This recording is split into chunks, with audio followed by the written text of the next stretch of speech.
figure out was where is the community of Maharlika, right? So I want to ask just real quickly, who here has read Volume 1? Raise your hand, please. Okay. No, it's real because we also, we're very grateful as well to have some media here. I think the first time we're officially engaging with some media, and I'm glad to know that most of the people here have read Volume 1. Okay. So I'm your host, pseudo-host. My name is Joe, and I'm technically not a host, but I was very honored to. I asked Alexi to give some opening remarks and share a little bit of how I became a fan, and I will be actually emceeing the short program today. Remember, this is not like a extremely formal event. This is very community driven, and we're so glad because we're so worried about would everyone fit, and to see some spillover actually is extremely heartwarming, right? So yeah, I'll share a little bit about myself and a little bit of how I became a fan, because I am the self-proclaimed aggressive ambassador for Maharlika. So my name is Joe. So there's only really two things you guys need to really kind of know about me. I've been in content businesses for 15 years, right? And I am a extreme fan of world building, right? And so, very quick background on how it happened for me, because I assume most people here are very curious about Maharlika. Because I've been in content businesses for 15 years. I started out doing some of the earliest viral content for corporations in the country, and doing it as a service for others. I'll kind of circle this back, so I just want to get you know why I became the most aggressive fan of Maharlika. So I was very lucky to do content for major businesses in the country and outside the country for around 6 years of my first few businesses. And over time, one of the things I realized doing it for clients in commercial spaces was that to capture any value and to really support things, you actually want to own some of this value, right? And be able to control how you propagate it. For people who have worked in advertising and other creative fields, if you're not able to share that and own it and control where it goes, it gets a little bit challenging. It's wonderful to bring value to others, but to not own and kind of have something of your own is challenging. There are limits to that, right? So around 6-7 years ago, I became obsessed with trying to own my own IP. Okay, we're doing it for clients, we have a studio, we're doing this for all these other people globally. Look, if we want to really bring value and be proud as Filipinos with clients all over the world, we have to all start owning our own thing. So for 4 or 5 years, we started trying to do this, mostly in gaming and other areas. And one of the things that we were doing a lot of client work for Southeast Asia, this is both in gaming and other entertainment, that led into ACG for guys who are in the industry as anime, comics, and gaming. I started discovering a lot of other IPs that were not Filipino. And one of the things that was interesting when I worked with other studios and people and clients abroad and trying to build their own IPs was the hardest thing for me was I started running into Filipinos who downplayed that they were Filipino. That was number one. Heartbreaking. Extremely heartbreaking. That's number one. And then number two, I discovered many other cultures, many other kind of homegrown brands and worlds designed by original content from other places. And I felt that there was a bit of a struggle always to identify what Filipinos were about in the creative fields and original IP. So around 2 years ago, one of the things I started dedicating myself to as an entrepreneur and my other business was how do I start finding more Filipino ones? So I started a personal journey of Filipino IP. And as you can see how I speak, I get asked a lot if are you Pinoy ka ba? Lumaki ka pa dito? Right? And I have. I'm born and raised Filipino, but very westernized. So I went on my own personal path of learning a lot more Philippine lore. And I fell in love. But it was very hard to kind of find things, right? And so fast forward, I guess the other part I mentioned about me is that I've read in a fantasy fiction book, I probably read it, right? And so I went down this rabbit hole, kind of mingling around businesses and kind of finding out what's happening in the Philippines. I discovered a few, but it was very half done. Until one night, here's where it all puts together. I had a chance encounter at a dinner where I was introduced to Rexy the writer, right? Really? And I was talking to him about business and content things. I remember I showed you, I was like, I'm so passionate about Filipino IP, I don't know how we can support more, how we can do more. Do you remember this? And I have no idea if he wrote Maharlika. But 2 or 3 months before, I had 2 different people tell me about Maharlika. And I had no idea. And one of his business partners told me, hey, have you checked out Maharlika? This guy wrote that. I was like, that's you? So obviously I was guilty because I didn't read it. I hadn't found it yet, right? And so you stand up, we had a dinner, and he talked about it, and he sent me a copy, he lent me a copy. And we talked about other business things, kind of visions for the Philippines, very nerdy things about kind of the future. He told me about the artist and all the things that he's done and his passion for it. I'll talk about it later. And I didn't read it for 2 nights. Remember this? I'm so sorry, guys. And one night my daughter was asleep, and I was like, okay, I'm gonna get my book. I need something. Okay, I needed a quiet time. She's asleep. I read it, and I couldn't put it down. I messaged you at 3 a.m. I messaged him at 3 a.m. And I was like, is this PG? I was like, dude, what the fuck? This is so good. Right? And again, so what I'm saying here is that I have worked in this space. It's very hard to find things that are truly Filipino proud. If you go through the volume, you see all of the things that are so proudly Filipino but are not trying to be too much of a trope, right? I'm not saying that others are bad, but for someone who's completely outside in the professional scene, loves world building, I fell in love with Maharlika Vol.2. So I aggressively, so I'm in a shirt, aggressively said back, how can I help make this happen? How can I help make this real? Thankfully, he let me be the annoying person to help somewhat put this thing together. And then he asked me, hey Joe, you think you could MC and talk a little bit? Oh, here I am. Right? Here I am. So I'm very happy to welcome you all here. I'm excited to hear more about the community and you guys, and hear your stories about how you discovered Maharlika. I'm so excited for everyone who gets to read Volume 2 after today. So for our program, to get it back on track, after my little storytelling, because I was asked, so it wasn't just my my feelings. John Ray is going to talk a little bit about his journey and their collaboration. Rexy will share a lot more than I think I'm even allowed to know, right? We will have signing after, and we have a few things obviously we'd love to ask for support. If you really want to support Maharlika, the comic and the brand, right? You can follow our Substack in socials. All of these I think are Maharlika_comics, right? Today specifically, we have a concept of buying gift because I know many people have bought already or have Volume 1. Today you can actually buy and gift it to somebody.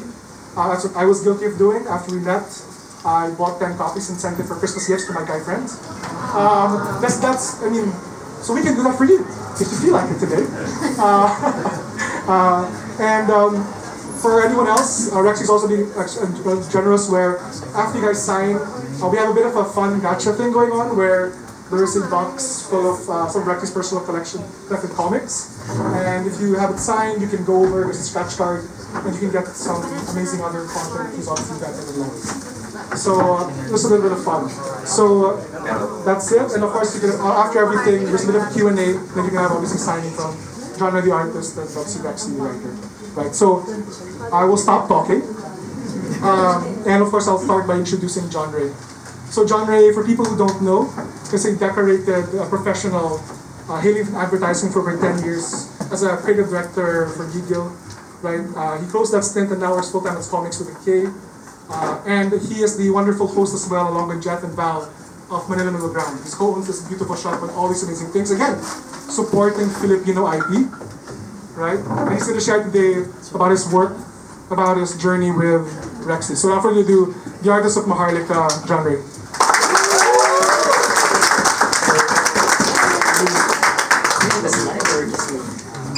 After that. So hi everyone, I'm John Ray. I'm one half of Maharlika with Rexy. Welcome. Super happy ako nandito kay lahat in our store. At kinakabahan ako na puno, to be honest. Pero masaya rin. I'm so happy to see all the faces that love Maharlika, that have said that they've read, they've tagged us online, and now I see all of you here, and I'm so happy to see all of you and to meet you in person. So I guess what I just want to talk about is just a little bit of me and a little bit of how we met, Rexy and I, and how we collaborated Maharlika. So flashback to 2020, that was in the middle or at the tail end of the pandemic.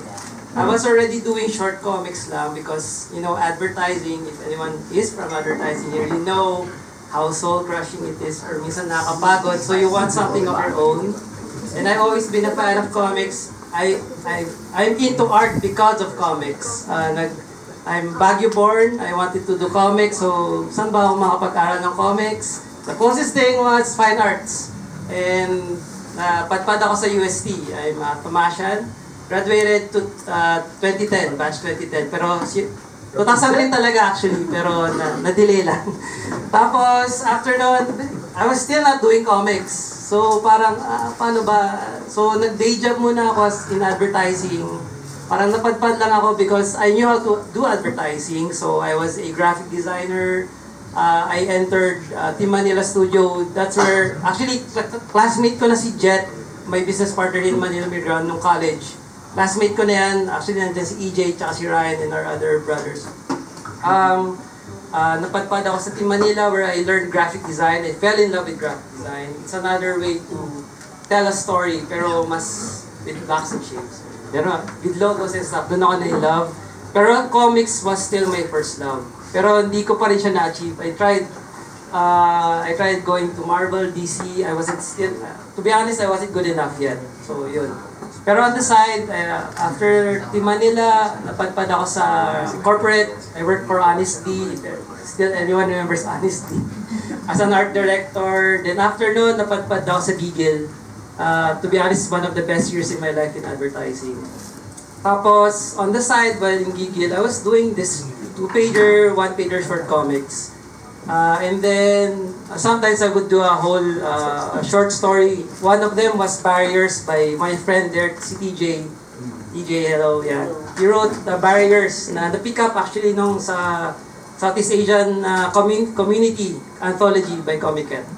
So actually, I think that was the work that Rexy saw sa Comic-Con Connect. It's a Facebook group where we connect creators. I think that's where he saw me and messaged me out of the blue around November or December 2020. So he was looking for an artist to do to envision his world na Maharlika. Tapos, to be honest, it wasn't even me the first one. He was talking with Koy, another great artist as well. Super galing niya. Pero Koy was busy. So he couldn't commit. So when he found me, sabi ko, sige, let's do this. Pero isang condition lang, Rexy. Can we do a short one first before diving in? Kasi isang problem lang sa mga, to be honest, with wide sweeping epics and stuff is that it's too big. Minsan you're excited to do it, but even halfway there, di mo pa natatapos, napapagod ko na. So I wanted to test out his idea lang. So that's where Maharlika Prologue comes in. The 6-page start with Jisoo, if anyone's read it. That was a test. That was a test of how we can collaborate with Rexy. And thankfully, nag-work out kaming dalawa. Rexy's very great writer siya. Tapos when we collaborate, I also give out ideas how to expand his world, how to adjust his spacing and stuff. And from then on, now we're fast forward 2020, now it's 2025. Now we have volume 2. And tuloy-tuloy lang story, guys. So that's our story for our collaboration with Rexy. Tapos, yeah, that's me, John Ray. So yeah. Thank you, John Ray. Thank you, John Ray. Yeah, so if anyone is, obviously seen the art, building a world is no small feat, right? And I've thankfully been blessed to be in the room where I've heard them talk about expanding the world. Right? So if you've ever seen, also read Volume 1 or except for Volume 2, you see a lot of the details, and there's so much that is brought to life by the art. Obviously, if you kind of really look into the details, that is the magic of genre. So, thank you, genre. Okay. All right. So the next person who's really this world came from, obviously, I don't think I have much introduction to do, is going to speak soon. So Rexy, the writer. I don't know if everyone knows some of his lore. So I'm going to explain some of his lore like I did genre. So for those who don't know, at least also because I got asked some things when we had dinner, I kind of like just aggressively asked information. Anyway, so he actually he was a writer already attempting, or aspiring writer already at 10 years old. Based in Dumaguete, he wrote for the Fiction Press, trying to do horror, I'm sure it's good, one day we'll unearth some of these things. No. Please no. As a horror fiction writer. He also spent 15 years in the US, and he took the long way around to make today real. He spent years building Kumu, which is the largest live streaming app born out of the Philippines, right? And also actually wrote a best-selling business book that people don't really know about, which is, again, you could tell that deep inside him, this was really kind of like one of his deepest passions. And like shared earlier, this was his brainchild. He's a big fan of video games and written worlds. And this became very real for him in the past 4 years. And so, I don't think I can share more because I think he's gonna mostly share that. So without further ado, the writer and the brainchild of this world, Maharlika Vol.2.